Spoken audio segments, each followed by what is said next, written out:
If you like what we do here on Skiba News Nation, please like and subscribe, and also share with others so that we can grow the biggest truth-seeking community on the internet.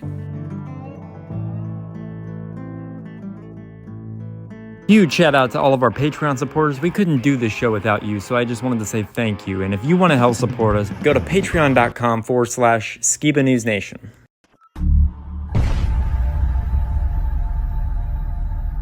What it costs. I want to know what the truth is. And I hope that people, my son, anybody, if my name comes up, whether you like me, whether you agree with me or not, at least you can respect the fact that he's on a quest for truth. He's on a quest for truth.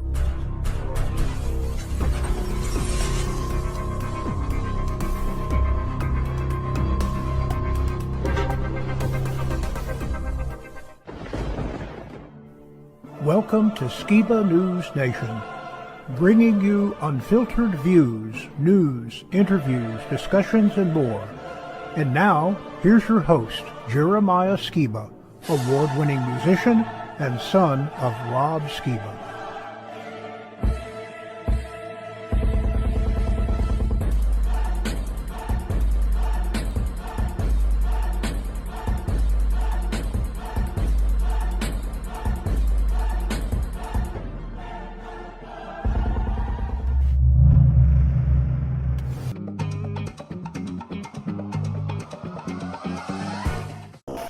Hey Skiba News Nation family, we're excited to have an awesome guest on the show today. He's a truth seeker. Join Jake and I as we welcome Bear Independent TJ Morris on Skiba News Nation. So welcome to Skiba News Nation. Thank you for coming on.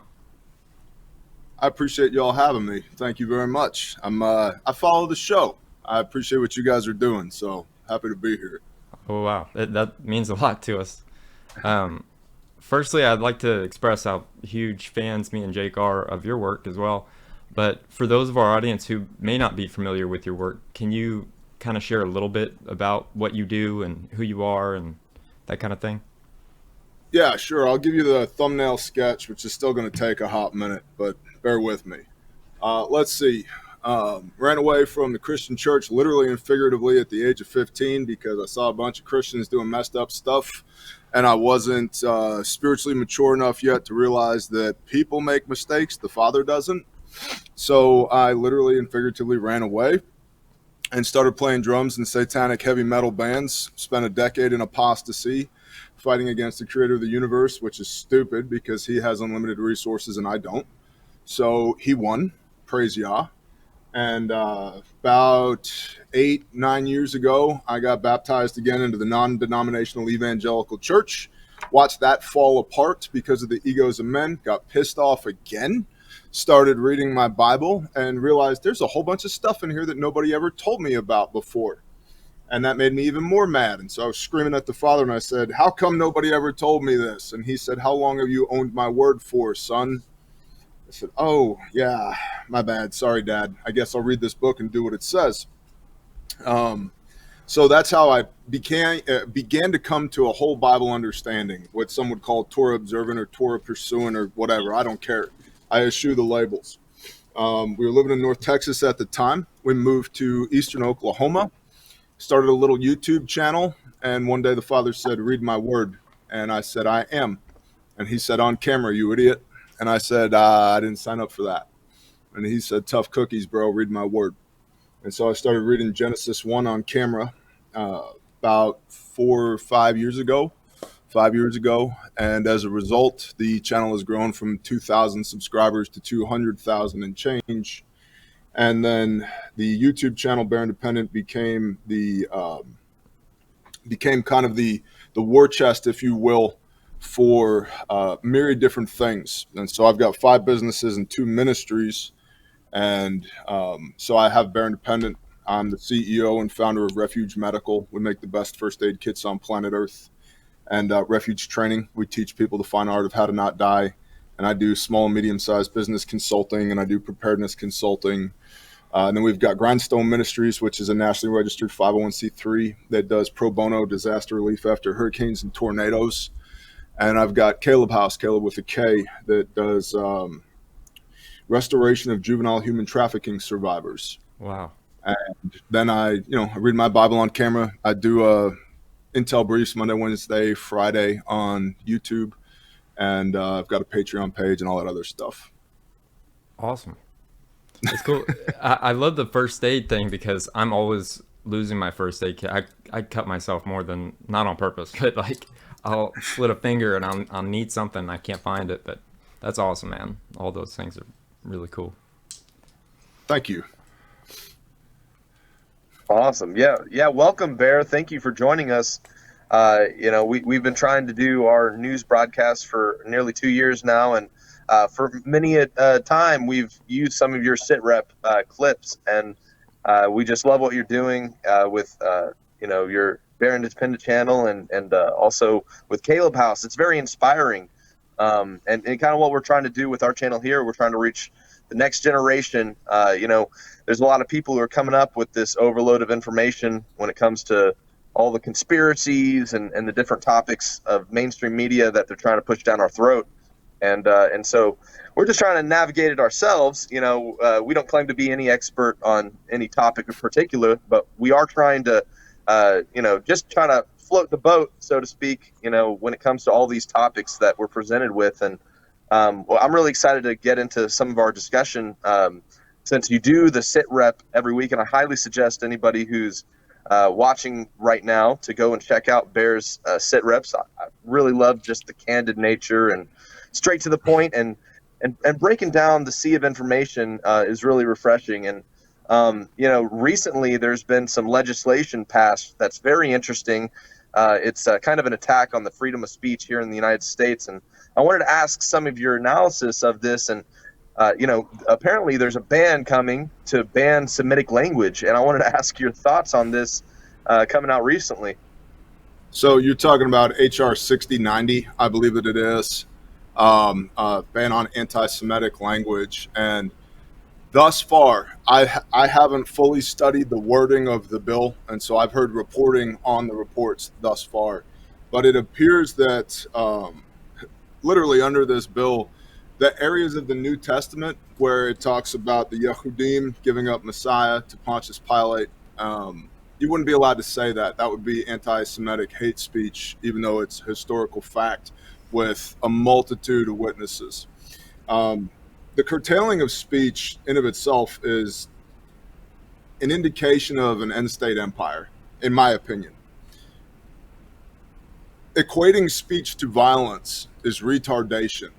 Violence is violence. You could say whatever words you want to me and I could turn around and walk away. You punch me in the face, that's a different conversation. You shoot me, that's a different conversation.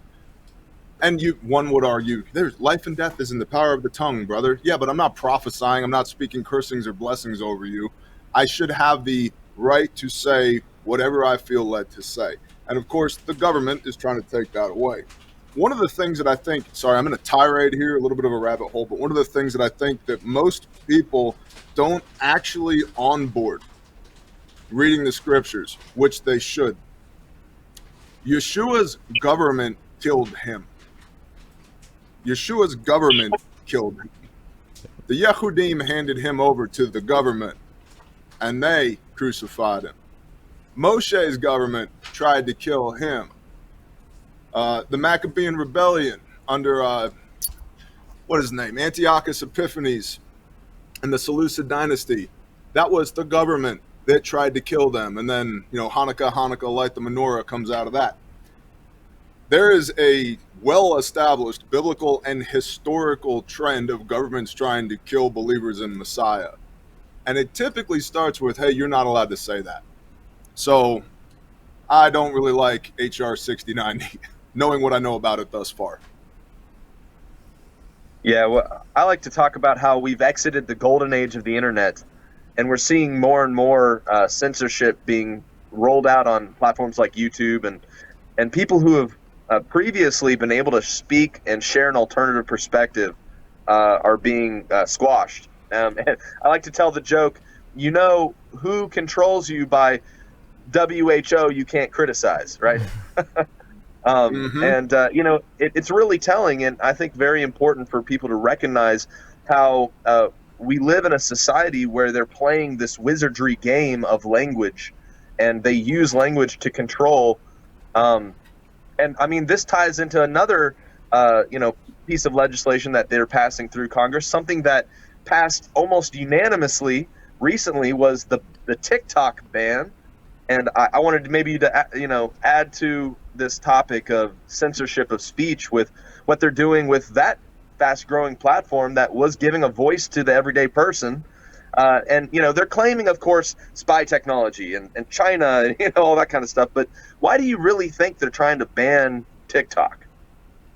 Well, not only did they ban TikTok, but then they also reinstated Section 702 FISA of warrantless search for American citizens. Thanks. Appreciate that, government.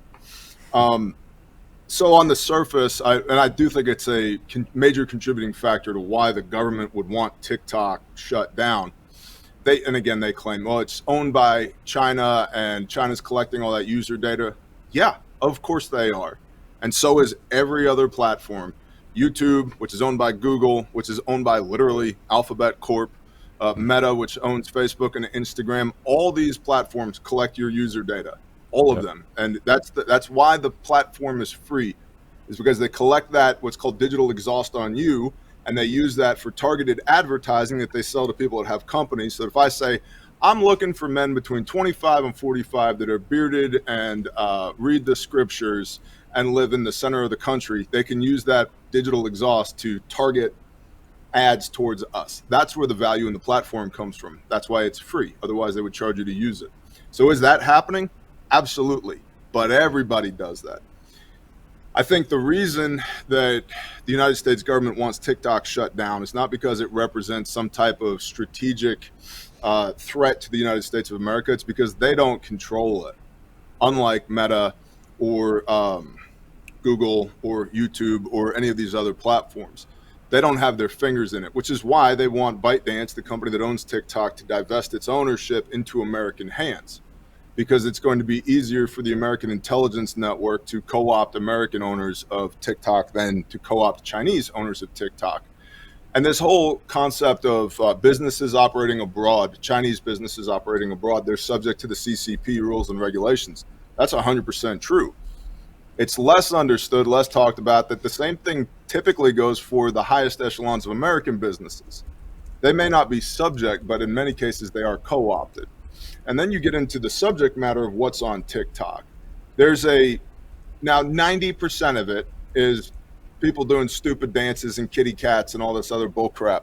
But 10% of it is people connecting the dots saying, oh, maybe, we're going to get kicked off YouTube probably. Maybe that thing that happened September 11, 2001 wasn't what they said it was. Maybe that thing that happened in 2019 wasn't what they said it was. Maybe that thing that happened October 7th, 2023 over there in the land, Eretz Yisrael, wasn't what they said it was. And so people are starting to connect the dots here. Hey, wait a minute. The Bill of Rights says that I'm supposed to have all these things that are given to me by God, the creator of the universe. And it's a negative bill, meaning that it says the government cannot infringe upon these things, but they're infringing upon all of them. And so it had become an organic platform for people to share what could be considered true. And since the American government doesn't have their tentacles in it, they want it shut down because I think we're in an end stage empire. A lot of people say, Bear, we're in end times. We're coming up on end times. Maybe. We're not in end times. If we're in end times, John owes me an explanation. He extrapolated a whole bunch of stuff in Revelation. This is not end times. Nobody's trying to cut our heads off with dull machetes right now for our belief in Messiah. We might be knocking on the door of it, but I think really what we're experiencing from the American Western perspective is the decline of an empire that, because of our biblical worldview, makes it feel like it's end times. And it's not end times. It's just potentially the decline of the American empire. And so Sir John Glubb, The Fate of Empires, 250-year cycles for empires to rise and fall. We're 248-ish years into that from 1776, today in 2024. If you start counting at other dates, you might end up with a different length of time in between now and when the American empire fails. But either way, all the indicators are there. Trouble on our border, monetary policy, tyranny in Washington, D.C. You've got social unrest, civil unrest. You've got factions inside of the social structure of the United States of America. You have a huge threat of balkanization. Texas storing gold in their depository, so they could potentially issue their own currency. All these little breakaway republics and nations inside of the United States. All these things are indicators of an end-stage empire. We're there, including the tyranny of the government being able to tell you what you can and can't say, being able to tell people who own companies what they can and can't do, taking upwards of 70% of your income, letting people who aren't legal citizens into the country to degrade morale and erode the social fabric of America. We're there. But that's why I think they want TikTok down. There's too many people connecting all the dots, and all those dots, once you connect that picture, it looks like there's a bunch of corrupt tyrants in DC, and there's this undercurrent of, hey, maybe it's time to do tar and feather stuff again. You know, the whiskey rebellion, Boston Tea Party, 2% tax, 3% tax. I pay 70% of my income to the government. Wow. 70. Wow. Yeah. Sorry, Wow, I'm ranting. I know there's the two sides of the equation, which is the freedoms that they're trying to take away, but also the legislation that is empowering the government to not only spy on us, but to manipulate us. I believe I've heard in the past you talk about the Smith-Month Act, that the Biden administration re-upped the ability for the U.S. government to influence media sources, which it gets pretty dystopian very quickly when you start to read through some of the things that they're empowering the government currently. And that happened back during the Obama administration. And then, of course, we see the ripple effects with what happened during the COVID, crisis and such, as they manipulated Twitter. They manipulated the ability for doctors who had alternative perspectives on the whole, pandemic thing to be able to speak out. And it's really, maybe you could speak on, that side of the equation where they're saying TikTok is this basically a monitoring app, but then they're just right alongside it still monitoring the people that they're trying to say, oh, we need to take TikTok down because it's spying on people, even though they're doing just that. So the director of the FBI, Christopher Wray, said the number one threat to the United States of America right now is homegrown domestic terrorism and extremists. And then he went on to define those extremists as essentially us, people who live in the middle of the country, who have a deep faith in the creator that's in the Bible, who are covered by the blood of the Lamb, who have a little bit of food put back and know their neighbors. We are the extremist threat. So, of course, they don't want us collaborating, right? That's why you can't say certain words on certain platforms. Are they spying on us? Of course they're spying on us. It's not that what TikTok does is a problem. It's who TikTok does it for that's the problem, as far as the government is concerned.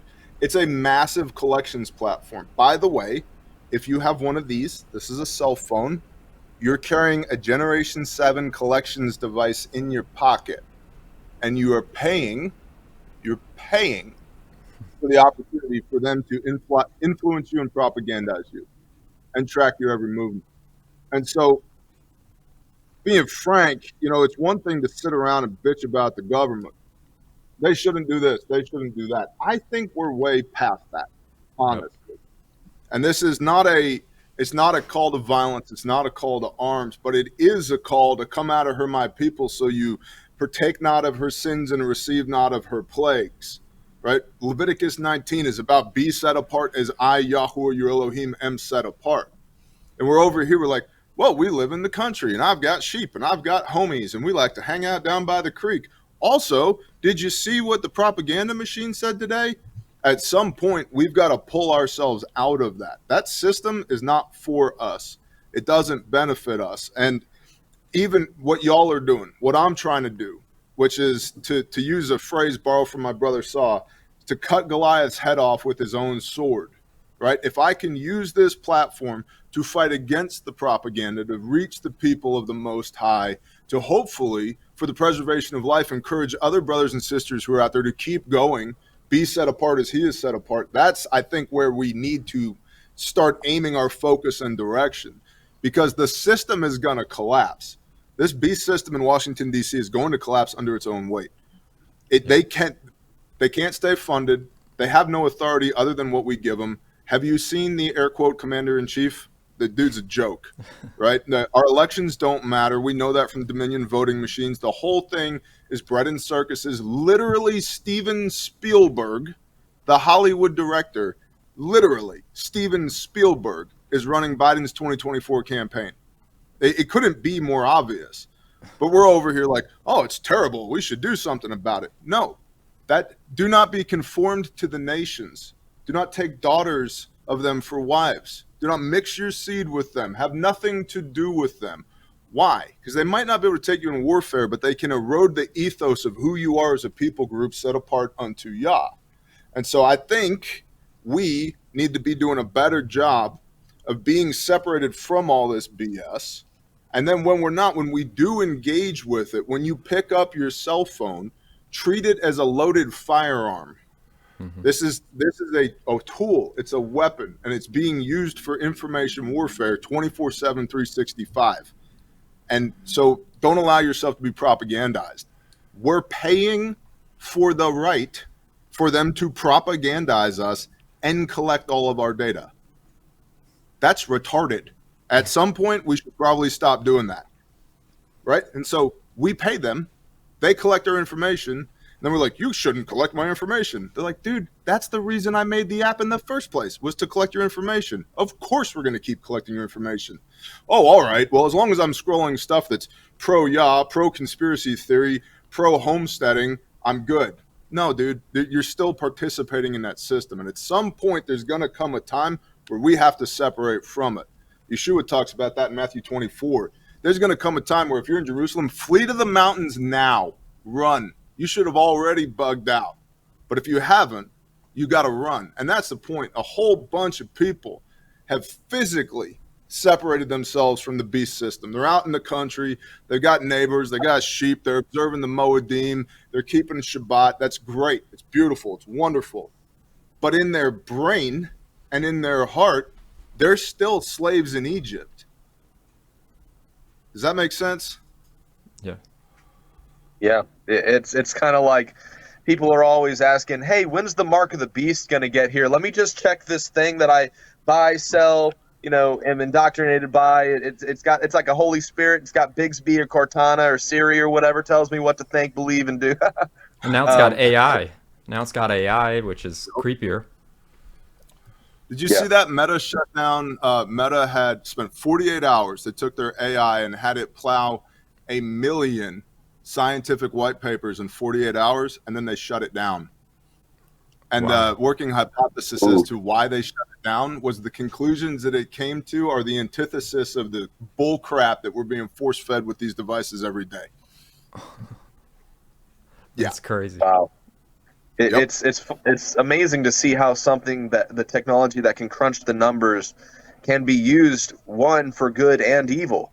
And that's really what these are, is it's the tree of the knowledge of good and evil right in each of our pockets.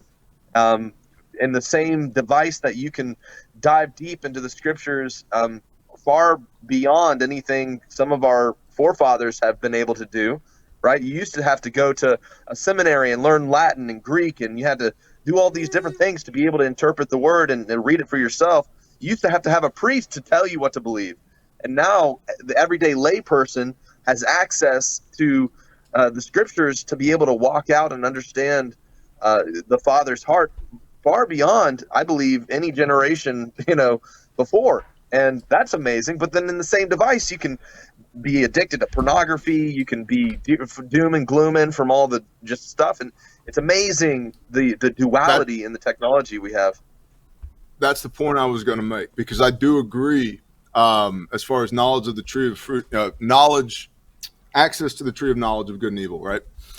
I do agree with that. And to be able to facilitate study of the word, it's an excellent tool. It's a computer. We have computers in our pockets.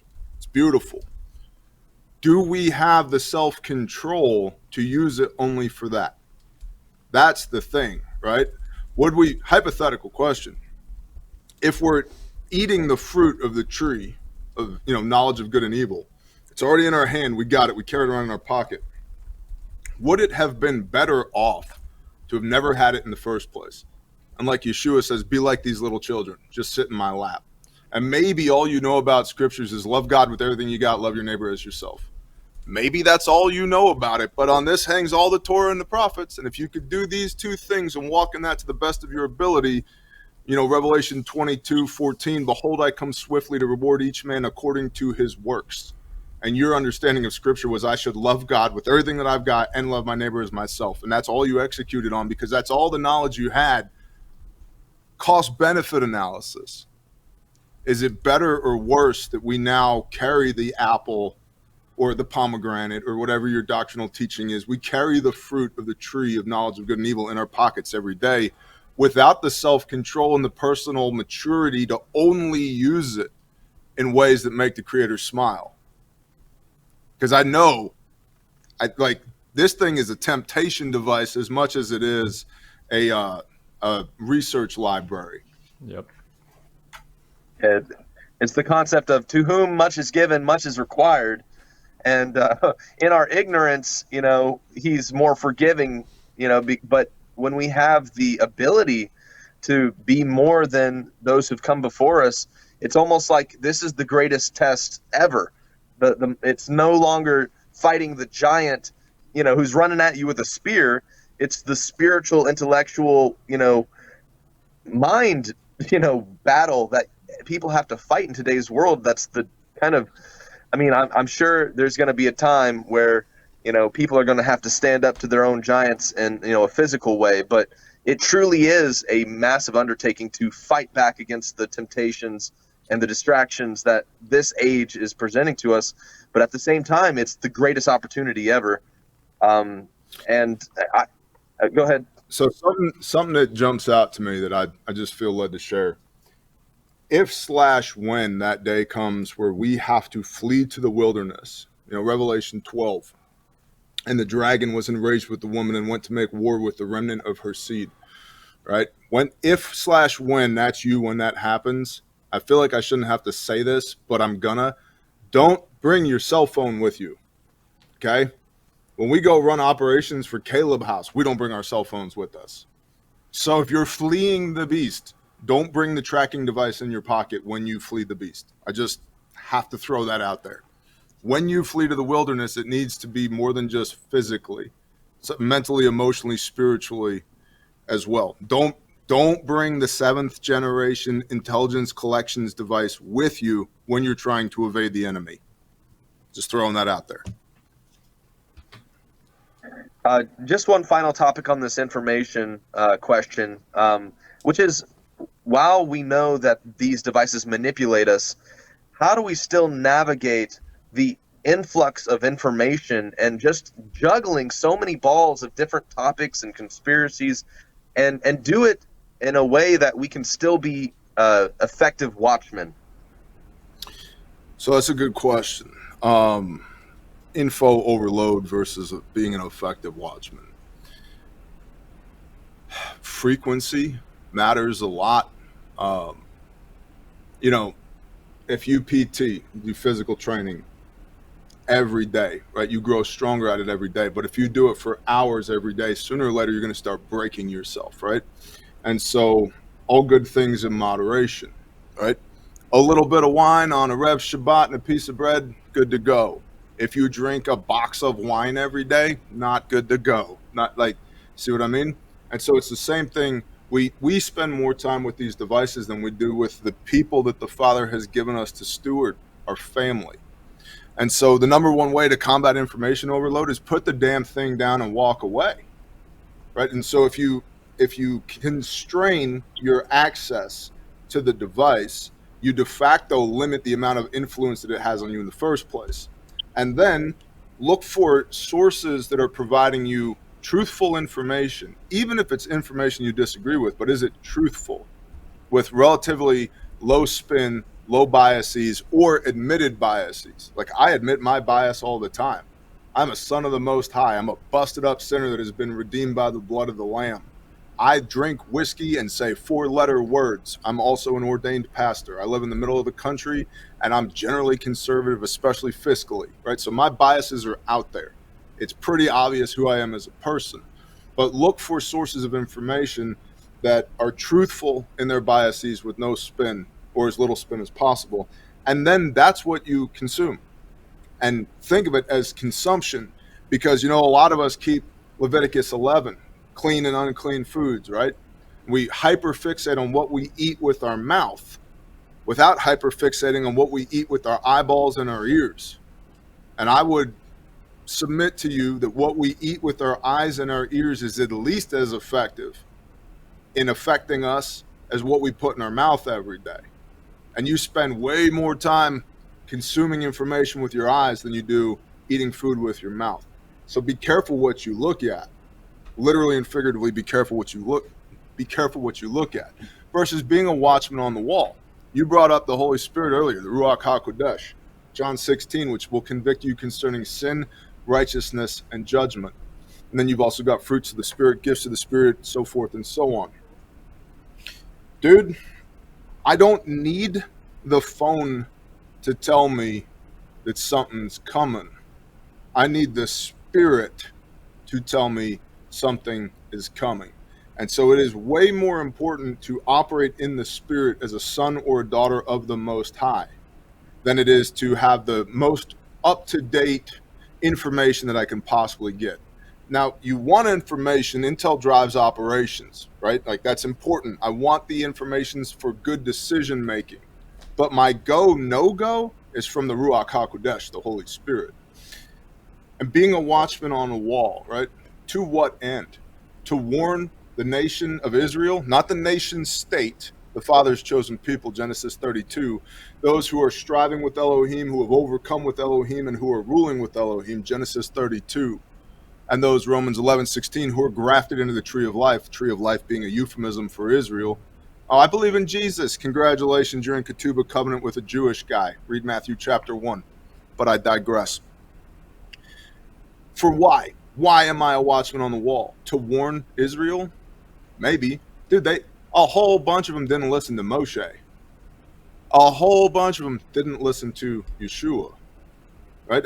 Or Ezekiel, or Jeremiah, or Isaiah, or Habakkuk, or pick a man of Elohim.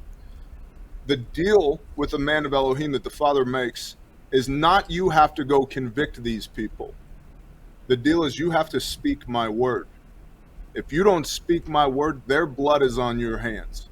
But if you do speak my word, their blood is on their hands. It's not up to you whether or not they receive my word. You just go speak it. Why did Jonah get so pissed in Nineveh? Because he didn't think those heathens deserved to be saved, and 110,000 men were saved that day. Jonah's like, this sucks.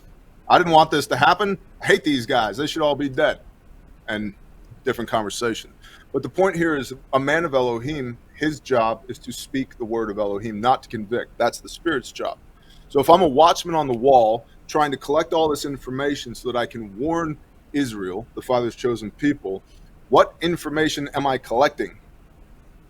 It should be signs and appointed times, prophecy, and maybe how these events of the day line up with signs and appointed times and prophecy. But even then, there's a danger in that. Because if you go forth and say, I prophesy in the name of Yahuwah my Elohim that this thing shall come to pass on this day, and it doesn't happen, Deuteronomy says, don't fear that dude. Fear with the Hebrew connotation of deeply respect. So guess what? You get to play that game one time. And if it doesn't come true, we don't have to listen to you anymore. So there's definitely a line to walk as far as being a watchman is concerned as well. I think that this could be. I see these things coming. And as far as biblical prophecy and the fulfillment of, even Yeshua says, no man knows the day or the hour. Therefore, wait and be watchful, which is what you're trying to do. So reduce the amount of information that you're consuming. Let what you're consuming be of Yah, of Elohim. And then take that information, piece it together by the Spirit in a way that makes sense so you can make predictions, not prophecy. And here's the other thing. Most people that I know that are into preparedness or are looking for fulfillment of biblical prophecy, think we're on the cusp of end times. They are living, their whole life is predicated on when that day comes, then I'll be validated. They're living today for some point in the future that may or may not happen during their lifetime. It's a huge waste of time. And frankly, it's a huge waste of the giftings, talents, and delights that the Father gave you in the first place. What are you supposed to be doing today to be his hands and feet? Who are you supposed to minister to today? Did you tell your wife you loved her today? Did you hang out with your kids today? Did you pray with a brother today? Did you read your word today? Or just your existence is only validated when the balloon goes up, when the world ends, when it all goes to hell in a handbasket, then I'll be right. Bullshit. You're probably going to have to bleep that out. I don't care. Here's my point. You do not let what could be, don't let what could be ruin what is. And what is, as a watchman, your first ministry is your family, bro. Your wife and your kids are your resume. How well you interact with your wife and your children, and how well your household, your tent interacts with the creator of the universe and is the hands and feet of the Son, the Lamb slain from the foundation of the world, that's your resume. That's your litmus test. Am I doing a good job or not? I don't have to look very far to see whether or not I'm doing a good job, whether you're doing a good job.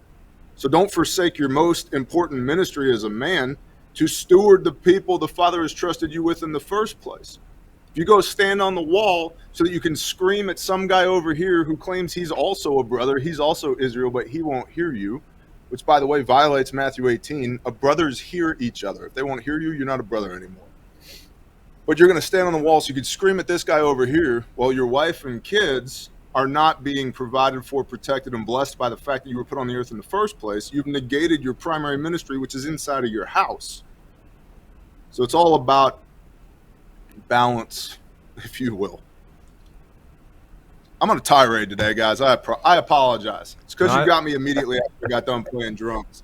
I mean, I love learning from people like you because you have so much insight on everything. So it's fun just listening. I don't mean to yell at you, Jake. I'm sorry. I'm not yelling at you, brother. I apologize. Thank you. No, we absolutely appreciate the enthusiasm and just, the drive. I mean, I think the next thing I would like to, pick your brain about is just this topic of what's going on in the nation state of Israel and the difference between scriptural Israel and the nation state, and how it seems that Christianity today is being lulled into apathy because of that whole topic. And I mean, just like you said, when people are looking for the rapture, they really are kind of swayed into inactivity. They're swayed into, the get out of jail free card. And there's a whole bunch of deceptions around that topic. So what is your analysis of what's going on in the nation state of Israel today, and the war between Gaza and the nation state of Israel, and this whole topic of who are truly the people of the book? Oh my goodness. So we're just going to piss off everybody today, and that's fine. I'm good with that. Are you guys good with that? I'm totally good with that. Everybody good? Okay, cool. So nation state of Israel, propped up by the world superpowers after World War II. I think it was 1947 or 1948, directly after World War II. The Jews of Europe needed a place to go. Zionist movement. We'll give you this piece of land, which sort of coincides with Canaan, the promised land of the Old Testament. Well, the nation state of Israel, when it was founded and to this day, is a secular nation. There's not a single word in their founding documents about the creator of the universe. 75% or more of the people in the nation state of Israel are non-religious. Of the ones who are religious, the Yehudim, the Jews, elder brother Judah, they don't believe in Messiah, right? Had they believed in Messiah, they wouldn't be Orthodox Jews, right? They'd be Messianic or whatever, Torah pursuing, pick your phrase. Tel Aviv, what's it, the largest gay population on planet Earth, or second largest only to New York City, right? Yep. Read the book. That's an abomination. Not allowed to do that. It pisses the Father off. Deuteronomy 32. Abominations provoke the Father against you. So the nation state of Israel that was instituted by men is not the people group Israel of the Bible that was blessed by the Most High. That people group is Genesis 32, when Jacob, is wrestling with God, which, by the way, they call this a Christophany or Christophany. God, no man can see my face and live, he tells Moses. Okay, who did Jacob wrestle with? For I have wrestled with God and overcome. Oh, so you wrestled with the Creator made flesh. I wonder who that was. Oh, right. In the New Testament, we call him Messiah. Tracking.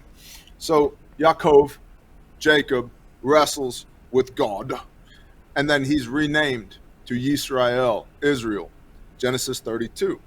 And because Israel means he who is striving with Elohim, he who is overcome with Elohim, and he who is ruling with Elohim, which is the pattern of behavior for us in belief. I first strove with Elohim. I was at odds with the Creator. And I overcome by the blood of the Lamb and the word of my testimony. And then my job as a man is to rule and subdue. Genesis chapter 2. Then Exodus 19, verse 6. A nation of kings and priests. Revelation 1, verse 6. A nation of kings and priests. That's what Israel is supposed to be. A nation of kings and priests unto Yahuwah or Elohim. Oh, but I'm a Gentile believer in Messiah. Awesome. Read Matthew chapter 1. Messiah is of the house of Judah, in the line of King David. Had to be in order to be the biblically prophesied Messiah of the Old Testament. Tracking. So when you believe, air quote, believe, by the way, James, Jacob in the New Testament said, belief is what you do, not what you talk about, homie. When you believe in Messiah, or let's say you've entered into a covenant with Messiah, where there is always blood, in this case, the blood of his crucifixion, you are now in a ketubah marriage covenant with a Jewish guy, and he's the husband. He's the bridegroom, we're the bride, which means he sets the tone. So you go fast forward to Shaul of Tarsus, the Apostle Paul, Romans 11, verse 16, Gentile believers who are grafted into the tree of life. Grafted into what? The tree of life. The tree of life is a euphemism for Israel. And I'm not going to jump too far into that rabbit hole. So you're grafted in by your belief. Okay, which leads to what do we do now? Behave like an Israelite. Why? Because that's the Father's chosen people. This inheritance that Messiah talks about in all four Gospels, what does that tie back to? The conversations that the Father has with Abraham in the book of Genesis, and that will be fulfilled in the book of Revelation at the end of the book. So Israel, the nation state over there that was put in place by the world cabal in 1947, is not the Father's chosen people, Israel. As far as what's happening in Israel, the nation state over there, that, in my estimation, is a proxy war between the United States and China. I'm sorry, not China, Russia. Why? Because the United States and Russia are fighting a proxy war in Ukraine right now and have been since February 24th, 2022. So funding for Ukraine has been held up because of potential funding for Israel until very recently. That was intentional, I think, on behalf of Russia. One of Russia's primary trade partners is Iran. Iran funds and trains Hezbollah, Hamas, the Houthi rebels, and basically any terrorist group that starts with an H. It's a prerequisite for Iran for some reason. So Iran is funding Hamas, Hezbollah, the Houthis, all that. Who attacks Israel October 7th, 2023, the great 8th day of Sukkot, the festival of ingathering. Right? So the high holy day. Water libation ceremony, the blood and water that pours out of the side of Messiah when he's on the stake and the Roman soldier sticks a spear in the side of him.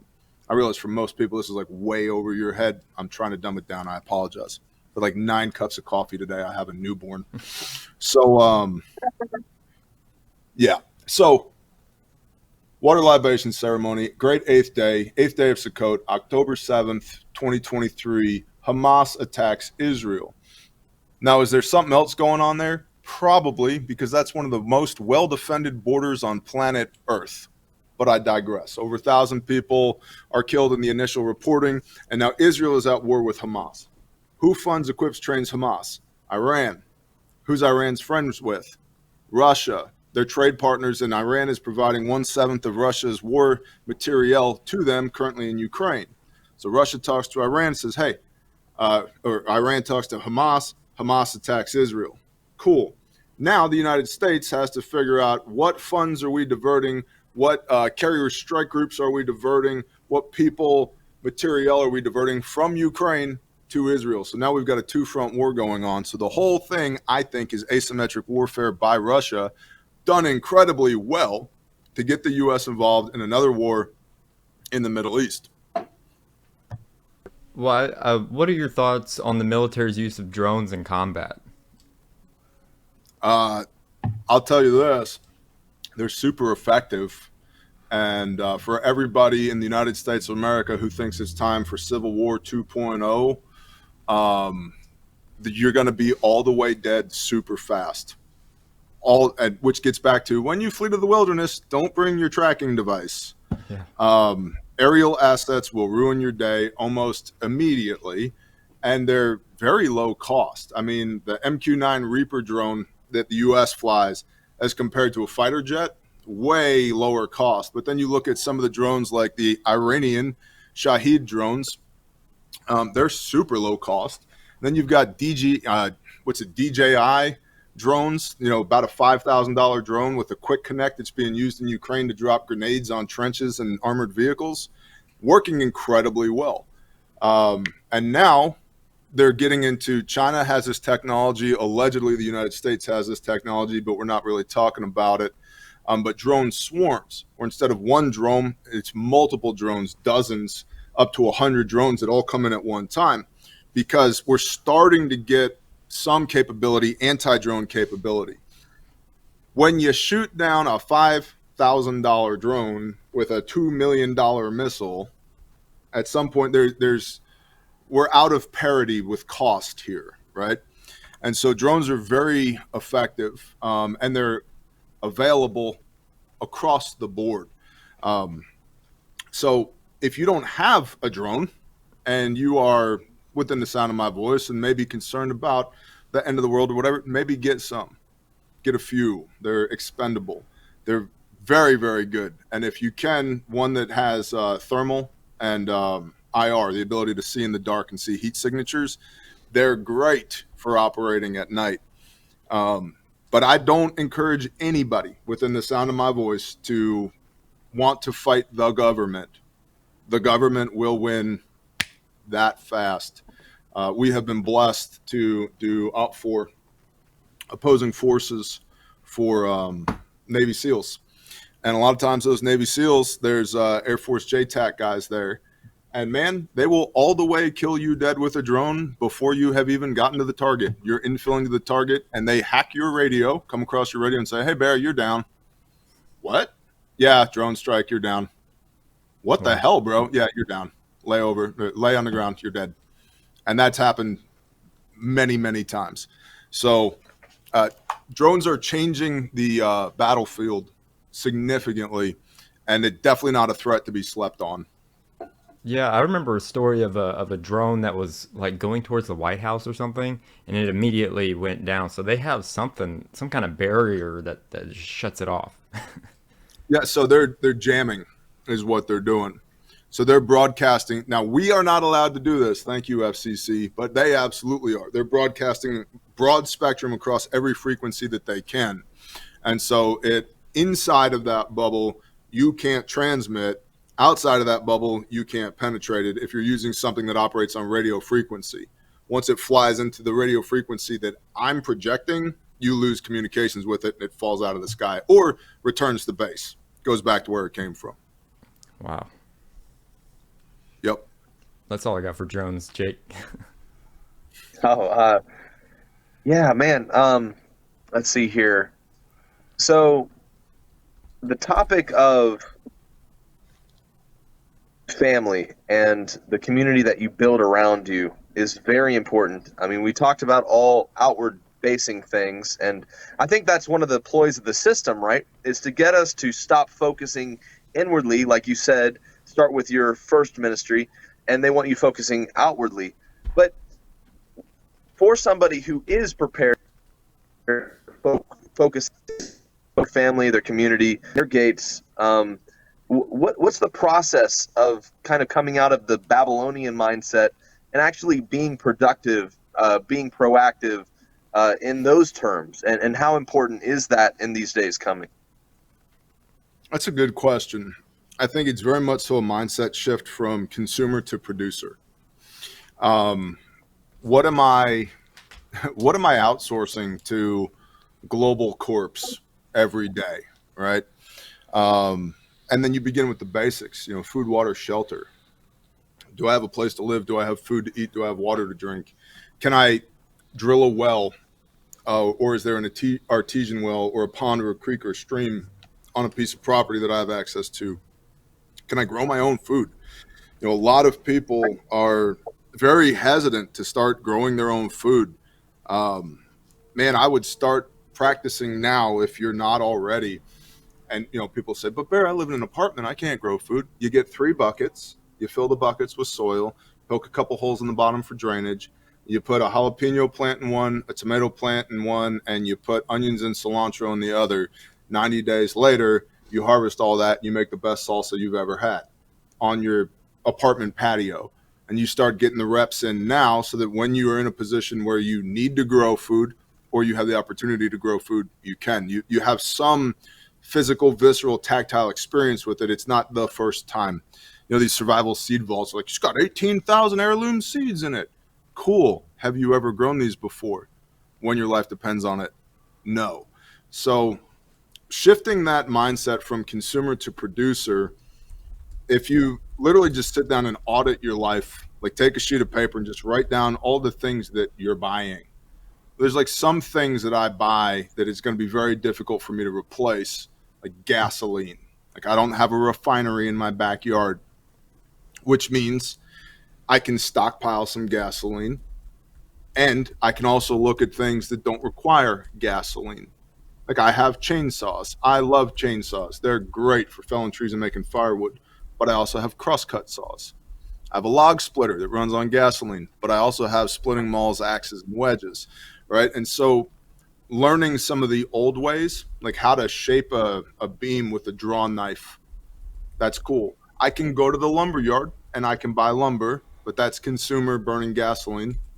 Or I can use trees that the Father has given me to build something on my property. Now, you can get too far in that direction, in my experience, because it's like a pendulum. People go from living in the big city, consuming everything, they swing all the way the other direction. Now they live out in the country and they eat grasshoppers, and they're wearing like a skirt that they made out of grass, and that's it. And like they look like, some kind of like modern day John the Baptist, right? There is a cost benefit analysis to this. Oh no, studs are $6 a piece at Home Depot. That's super expensive. Yeah, versus how long would it take for you to make one 2x4 8 foot long, right? And so you can still do the cost benefit analysis. I buy bulk foods, grains that I put up in 5-gallon buckets for preparedness reasons, because the Father has told me I need 7 years of food put back based upon the model of Joseph in the Old Testament, Genesis.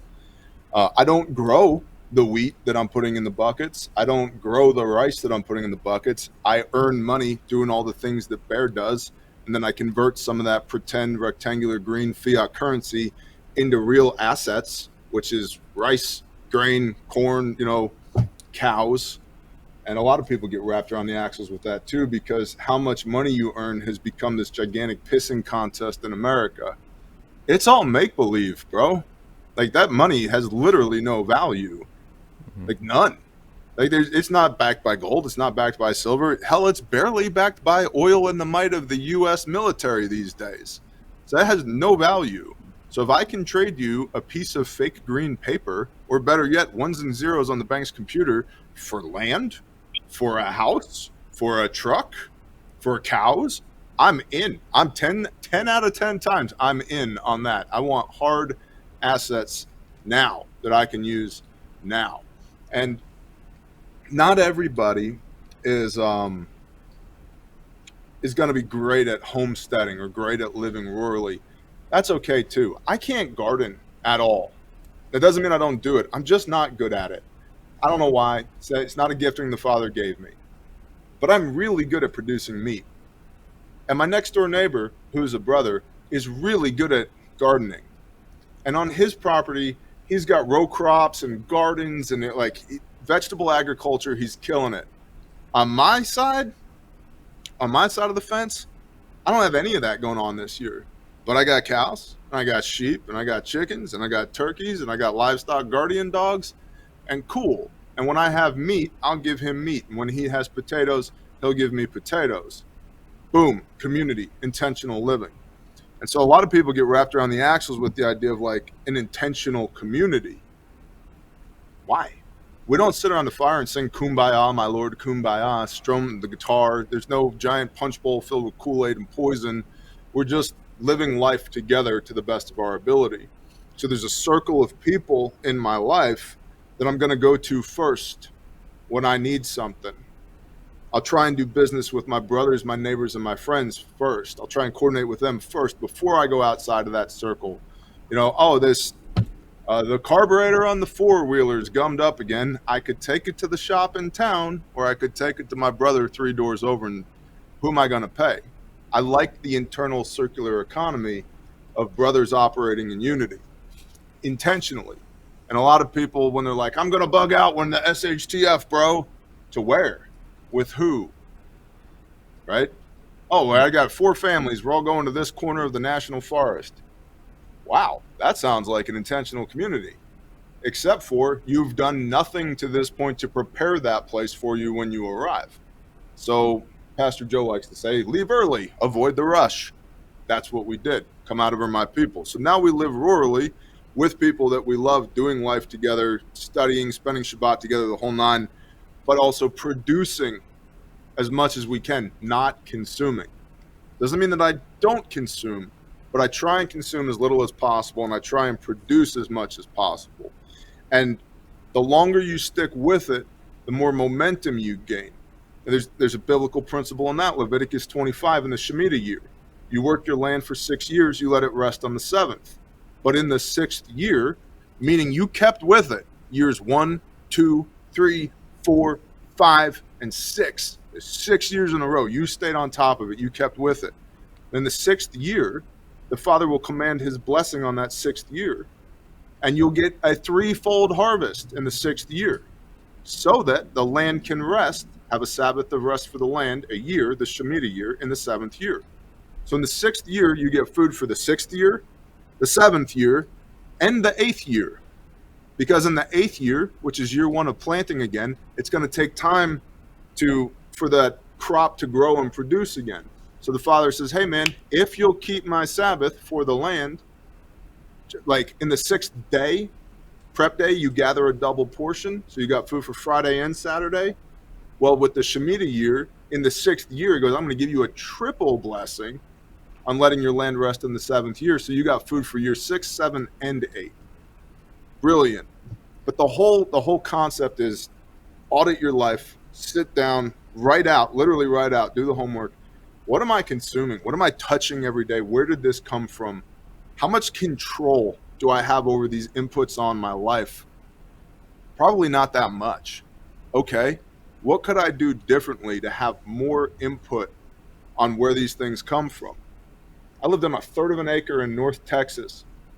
In my backyard, we had 11 raised beds, row crops. This was before Torah. We had meat rabbits. We had meat chickens in little tractors that we drug around the backyard. We had laying hens, berry bushes, fruit trees, and mature nut trees on a 1/3 of an acre in a backyard. And with a half an hour of time per day, it provided 40% of the calories that my family ate. Half an hour a day. So it's totally doable if you shift your mindset from consumer to producer. Wow, that's amazing that you guys were able to accomplish that on such small land. And I think that really gives encouragement to people out there that they really can get started, even if they don't have the big homestead out in the wilderness, like you're talking about, that people are aiming for. You know, it's better to just get started and get that practice into play, so that you actually know what you're doing, and you don't just show up at the state park saying, all right, well, we're here. What are we going to do now that the world's collapsing? I think it's a really interesting parallel with how the judgment that we incur when society collapses really does seem to reflect in some ways the people we surround ourselves with. So if you're surrounding yourself with the people that have the mindset to do this kind of self-dependent, proactive, interconnected society outside of the beast system, right? Your judgment's going to be less difficult to go through because you're going to have those people to fall back on and depend on. While in comparison, if you are depending on your drinking buddies in the inner city that think on nothing but filth and wickedness, then when everything collapses, you're looking at a Mad Max style judgment going on where people are eating each other, right? And it's a really interesting parallel with the wheat and the tares being separated and separating themselves through proactivity into kind of a buffer from the collapse of society. And we've seen, so here's my question, we've seen over the past few years, I would say since 2016-ish, very divisive topics come on the world, almost as like what seems to be litmus tests for people. And every time a test comes on the world stage, there's more of a separation happening. I like to maybe think of it as like Gideon's army. He started with a bunch of people, and then these series of tests kind of were played out that really did, cut that number down in the end to those who passed every test. And so back in 2016, we had the Trumpers, the never Trumpers, the pro-abortion, the whatever. We had the BLM, seeing through all that kind of stuff, really kind of separated different groups of people. And then, of course, we have in 2020 the pro-V, anti-V, a variety of tests is what I'm getting at. And so my question would be, what do you believe coming in the near future are some tests that are going to be laid out? And, those are tests in the past. What's coming in the future? Oh, gosh. All right. So I am not preaching or prophesying, just so we're all on the same page, okay? I'm just, for lack of a better word, trying to read the tea leaves here. There's a turn of phrase that's used in the Bible 87 times. It's scarcity of food, also called famine. When you see scarcity of food, it's actually threefold. It's scarcity of food, famine, war, or the sword, as it's referred to, depending on which translation you have, and plague or pestilence. These three things go together. We've seen systematic attacks on American food infrastructure, right? Like hundreds of food warehouses. I mean, even Azure Standard, right? Their warehouse was somehow mysteriously burnt, right? That's been happening. Infrastructure attacks, civil unrest, which is absolutely fomented by outside bad actors, George Soros, right? And is it a coincidence that in 2020 we had BLM riots, and in 2024, both of which are election years, now we're having pro-Palestinian riots? No, it's not a coincidence. Never let a, what do they call that? An emergency go to waste, whatever it is, a crisis go to waste. Rahm Emanuel, I think, said that. So forecasting out what's going to happen. I think it's going to get worse before it gets better. I'd say in the next 6 months, societally here in the United States of America, there's going to be even more of a ramp up. I would expect to see more of the anti-public safety sentiment that we saw in 2020, like all cops, ACAB, all cops are bastards, all that crap. Potentially some more autonomous zones like they had up in Seattle, Chaz Chop. Costs are going to go up. Stagflation, we've got it. Our United States monetary policy is trash. We're sending a bunch of money overseas, and we've got these small, relatively contained regional conflicts in Ukraine and in Israel right now. Although China and the Philippines are really kind of poking at each other right now, and that could pop off. There's been a lot of talk over the last few years about China's optimum window to take Taiwan. I don't know that that's going to happen anytime soon. It could, but I think China is way weaker than people think that it is, especially economically. And while COVID in the Western world wasn't terribly bad, a lot of the reporting, third party independent reporting on China, is that it was actually really bad there. Like, they actually lost a lot of people there. So couple that with the fact that China imports almost everything: fuel, food, technology. They steal a lot of technology. They import a lot of things. And right now, with the global situation, the United States hegemony versus BRICS, Brazil, Russia, India, China, South Africa, Saudi Arabia, et al., these two kind of conflicting Cold War-ish type entities, China's suffering economically. So I don't know if China's going to take Taiwan anytime soon. They like to talk about how they can, but I don't think that they're going to. I think the war in Ukraine drags on. It will continue to drag on. The Biden administration is quietly working on legislation that will fund the Ukraine war for the next 10 years. Wow. That's ridiculous. I don't think Israel, Hamas, Israel, Palestine, Israel, Iran is going away anytime soon, because the sons of Ishmael and the sons of Isaac have been at each other's throats for 3,500 years. And I don't expect it to stop anytime soon. In fact, I think the person that makes that stop is the Antichrist. And a whole bunch of people are going to go, that's the guy, he brought world peace. And they've never read 2 Thessalonians chapter 2. And so when they go, that's the guy, they'll be pointing at the Antichrist, not the Christ Messiah. That's a completely different rabbit hole. Here domestically, cost of living is going to continue to go up. The need for housing is going to outpace the availability of housing, which is going to drive up rents and mortgages, which of course is also contributed to by the weakening of the US dollar because our monetary policy sucks. So that's going to lead to an increase in homelessness, which is going to suck. All of this to say, get out while you can. Like, leave early, avoid the rush. Get out while you can. Move to the country, into maybe a smaller house that costs you less money. Maybe you have to take a slightly lower paying job. That's fine. Start producing as much as you can now, because I don't think we're in end times. I do think we're in end stage empire.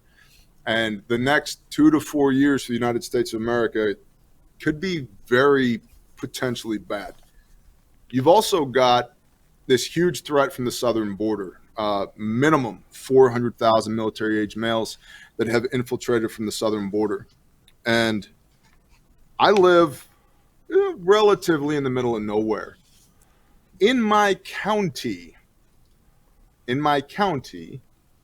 the sheriff's department interdicted 10 men of, we'll just say, Middle Eastern descent, all dressed in full battle rattle in a state park running combat drills. And those 10 dudes just vanished back into the woods. There have been, I'm friends with a lot of the law enforcement around here because we train with them. There have been an inordinate number of people from Central and South America walking through my county on foot with no papers, no English, no nothing, just birth certificates from their nation of origin. And I live in eastern Oklahoma in the middle of nowhere. And so if that's happening here, I imagine it's happening everywhere else as well.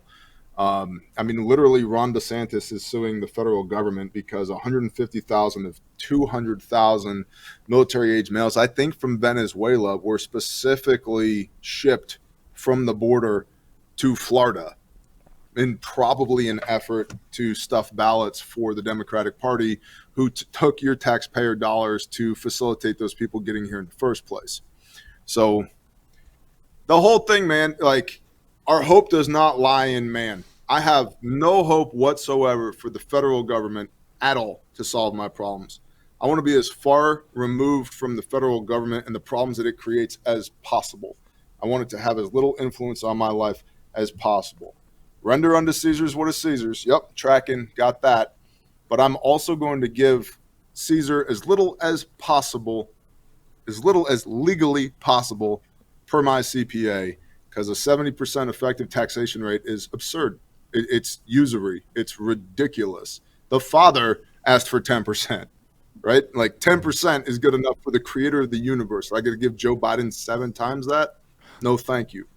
So all that to say, I think it's very much so. You brought up wheat and tares, the separating the sheep from the goats. It's a sifting. We are in a period of sifting. And if you look at the parable of the wheat and the tares, which gets plucked out first? The tares. The tares gets plucked out first and then burnt. And then you harvest the wheat. So for everybody out there who's still suffering under the illusion of John Darby's 1850 rapture doctrine, what gets plucked out of the earth is the bad stuff. So back to you, Jake. I did want to have you share on Kaleb House and what's being done to combat human trafficking, and maybe your commentary on this big, conservative push for movies like The Sound of Freedom in 2023, and kind of the agenda behind, getting everybody to support that film and that concept, but what versus what you guys are doing, and I'm getting a little bit of loose at the mouth there, but yeah, please share with us what you're doing with Kaleb House. It's a loose at the mouth day, brother. So you're in good company. Don't worry. I don't think I've said a coherent thing since I got on with y'all, so I apologize.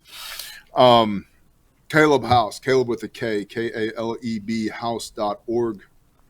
Kaleb House is our juvenile human trafficking survivor restoration facility, which is a bunch of $50 words. That means it's the place where we put kiddos that have been rescued after being serially raped by assholes back together again.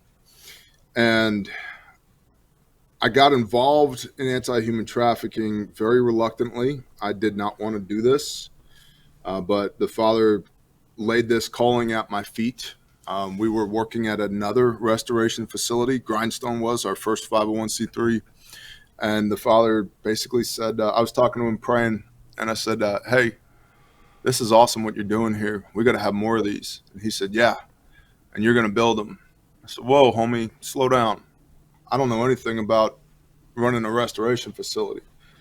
He said, you build the buildings, I'll handle the rest. Yes, sir, tracking.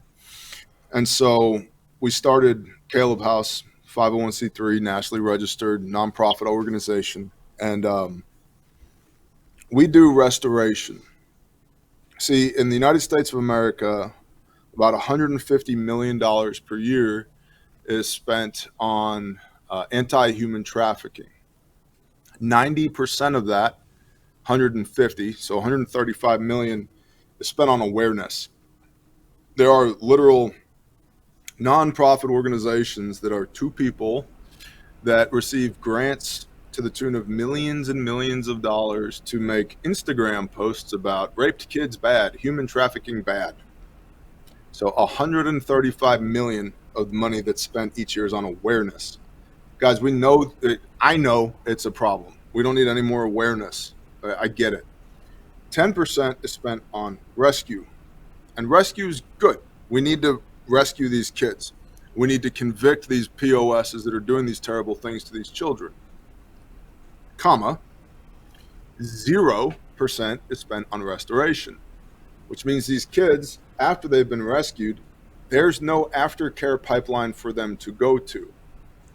Very rarely is there a facility that's equipped to be able to receive these kids. DHS, the Department of Homeland Security, HSI, Homeland Security Investigations, is the agency, one of 3, that has oversight on human trafficking. So yay, federal government, super conflicting information between the Attorney General's office, Child Protective Services, and DHS, HSI. But anyway, DHS claims 420 beds nationwide for juvenile human trafficking survivors.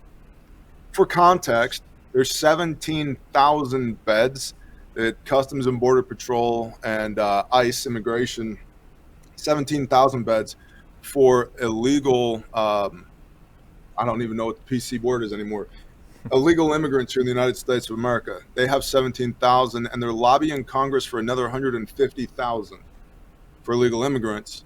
And there's 420 beds nationwide through DHS for trafficked kids. Those 420 beds don't belong to DHS. They belong to 4 nonprofits that provide those beds. Now, you may be thinking, 420 beds, that sounds adequate. The problem is 17,000 children per month go missing in the United States of America. 17,000 per month. So when those beds are full, and DHS doesn't pay for those beds, they're operated by NGOs, nonprofits. The DHS budget works out to, per bed, $357,000 per bed per year. Kaleb House, we're building a restoration facility. Kaleb House, to build it, costs $117,000 per bed, and that includes the OPEX, operational expenses, of the first year. And then after the first year, after it's built, the cost per bed goes down to $17,000 per kiddo per year. So literally 1/20th of what it costs the federal government to do it, and they're not even doing it. They're just pipelining over to NGOs. So the reason we got involved with this is that there's no or very little aftercare pipeline for kids who have been trafficked. And so what happens is those trafficked kids end up going back into the circumstances that got them trafficked in the first place. 78% of children polled who have been trafficked know the person who trafficked them. And so there's very much so a mental image of kids in cages being stuffed in the back of trucks and driven across borders. And that does happen. That's called human smuggling. But that's not the most common scenario. Human trafficking is by definition the exploitation of one human by another. The exploitation of one human by another. So anywhere you have exploitation, you have trafficking. And so more typically what it looks like is grandma has a meth addiction, and so she lets her granddaughter hang out with the weird uncle for an hour a week. That's trafficking. Or mom can't pay the rent, and so, the kids got to go have a sleepover at Uncle Timmy's house or whatever. Or literally people pimping out their children or selling their children on the black market. Or, and this is sickening, there's entire businesses and business models that have been set up with daycares and private schools and even foster homes specifically to be a pipeline for children to traffic. And so be very careful who you let your children around. You have no idea who these people are and what they're doing. And the people that are doing this trafficking, by and large, you would expect them to be like absolute scumbags. You'd be able to see him from 300 yards away and know that that guy's a piece of trash. Don't go anywhere near him. It's not the case. It's almost always, I would have never suspected that guy. He was such a nice guy. He was so good with the kids. Everybody loved him. It's almost always somebody that fits that type of description, because they're a front for these cartels and these organizations that are trafficking these children, using them as product. And so we're building Kaleb House. When we get Kaleb House 1 up and online, we'll have 60 beds. And then I'm going to build Kaleb House 2, Kaleb House 7, Kaleb House 23, until we don't need any more beds, until the problem has been solved and or I'm dead. We also do rescue. I did not start in this space wanting to do rescue. I frankly have zero interest in doing rescue, but it does have to happen on occasion. And so currently I've got 19 people in my care, ages 1 to 19, that are in 3 different safe sites right now that are staffed 24/7, 365, while I'm building the restoration facility. Because we started with the mission of build the restoration facility. Then in the process of doing that, we got a phone call. And there were people who needed to get out. So we went and got them out. And then we went and got more people out. And we went and got more people out. And we went and got more people out. And so we've got a gaggle of people in our care that we're taking care of, mental, physical, emotional, spiritual, educational, financial, putting these children back together again so that they can be restored and they can be a net positive to society, not a drain on society. That this isn't the circumstances of your trafficking isn't the defining moment of your life. Overcoming the circumstances of your trafficking is the defining moment of your life. And now you've weaponized the trauma that has been perpetrated on you to go out there and be the light and help other people in this position as well. And so That's what we're doing with Caleb House. I don't know what other questions you might have specific to Caleb House, but I'll try and answer them if I can. How can our audience like get involved or help, or is there like a website? Yeah, calebhouse.org, Kaleb house.org. And I'll say this too. I'm not shilling for anybody or anything. I don't want a dime of your money if the Spirit does not convict you. Just to be perfectly obvious, I want $0 from you if you don't have a conviction from the Ruach HaKodesh to participate in this. Because the one unforgivable sin is to be working against the Holy Spirit. I'm not going to do that. And so if you're not convicted to participate in what we got going on, that's cool. That doesn't make you a scumbag. That doesn't make you a bad person. It just means not a good fit. I'm totally fine with that. But if you are, do your homework. You can find us at calebhouse.org. Our financials are posted there. They're called 990s. A 501c3 is required to post their 990s. We have a line item in our budget. It's called hood rat shit. It's called hood rat shit for a reason. Because there are times we have to have plate carriers and rifles and helmets and nods and go do hood rat shit to get people out. We can't discuss the means and methods, the TTPs, any of the details with that. Just know that that is a thing that we do. And so if you look at the budget and you see hood rat shit, what is that? That includes body armor. But everything else is taking care of the kids, putting them back together again. And I'll tell you, when we started this, I do not know everything there is to know about this. We've made several mistakes over the years, but praise the Father, they were opportunities to learn, and we're still figuring this out. But what we're learning as we're doing this is so is everybody else. Everybody else in the space that we're talking to, nobody, like there's no hard and fast rules yet. We're literally establishing case law precedent in several different states at the same time, because these pieces of trash who have done this to these children have never been tried before. We're establishing case law in multiple different states at the same time. So like nobody knows what they're doing, and the federal agencies that have oversight on it are 0% interested in helping. You can't just pick up the phone and call Bob at the Attorney General's office and be like, hey, Bob, I got a question about this trafficking stuff. Oh, yeah, T, great to hear from you. What do you got? That doesn't exist. But they'll give you a 5,000-page long binder of information to answer the question, what size did the bedrooms need to be at the care house? 5,000 pages long. And so we're figuring it out, bro. I think we're doing a pretty good job thus far. And the goal is to lessons learned on Caleb House 1 and take that and apply all those lessons to Caleb House 2, and the same thing with Caleb House 3, Caleb House 4, Caleb House 5, so forth and so on. So That's awesome. How did you choose the name Caleb House? What led you to pick that particular name? I love that guy. So there's a dude named Joshua in the Bible. There's Moses' right-hand man. Joshua, Yahushua, the son of Nun. And as the Israelites are wandering in the wilderness the first 40 days, Moshe, he's like, hey, guys, it's time to go to the promised land. And a bunch of the Israelites are like, I don't want to. There's giants in there, and there's, it's terrible. I don't want to go. And so this plot is hatched. We'll get 12 spies, one from each of the tribes, and we'll go and we'll spy out the promised land. Then they'll come back and give us a report. So they do that. They come back. There's only 2 that gave a good report. Joshua being one, Caleb being the other.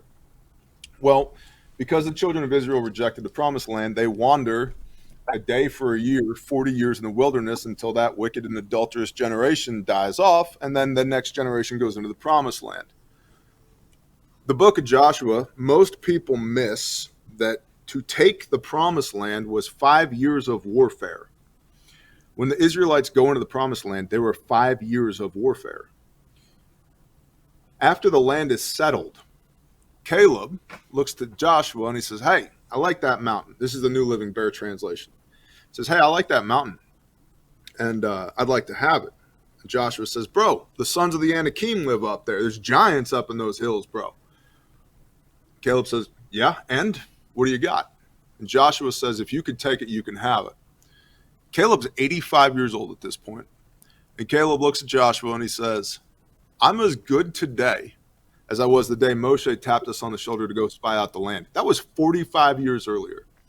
And then Caleb looks at his homies and he says, hey, boys, grab your swords. We're going up the mountain. We're going to go kill some giants. And they go up there. That mountain was Hebron. They go up there and they slay the sons of Anakim. And that becomes Caleb's inheritance, Hebron. Same mountain where the threshing floor, Obed's threshing floor, where the Ark of the Covenant is stored, that David buys. And then that becomes the Temple Mount. Like, that piece of land, the first time an Israelite stepped foot on it was Caleb. And he was up there slaying giants in the promised land. And I think there's a lesson in that for all of us. Just because the Father says he's going to bring you into the promised land doesn't mean you're not going to need a sword when you get there. And just because you've been at war for 5 years doesn't mean there still aren't giants to slay in the promised land. And sometimes it just takes that will and that resolve to be like, yes, I will march up this mountain at 85 years old and absolutely body some giants because it's what's good for the nation of Israel. And so Caleb's just a badass. I love him. That's awesome. Well, I know we could talk with you forever, Bear, with a lot of variety of topics, but I think I'm getting kicked out of my campsite, so we're going to have to wrap it up. Yeah, you better go. All right, man. Well, it's been an honor to have you on the show, and we'd love to have you back. It's been fascinating. Yeah, 100%. Awesome, man. So where can our audience go to find your channel, find everything? Just Google Bear Independent. You'll find me. I'm very Googleable. So you'll even find a website that says I'm a false prophet, which I'm just like, I'm honored. I appreciate that. So that's cool. You should read that guy's website too. It's a good laugh. All right, guys, I got to pee as well. I really appreciate your time. This was wonderful. Yeah, we'll see you soon, hopefully. Shalom. Yeah, thanks for coming on. Later. Shalom. Beautiful handcrafted Tzits by Ciara Grant. What is the OG WWJD? It's wearing fringes on your garments. In accordance to Numbers chapter 15, verse 38 through 40. Speak unto the children of Israel, and bid them that they make them fringes in the borders of their garments throughout their generations, and that they put a cord of blue in it.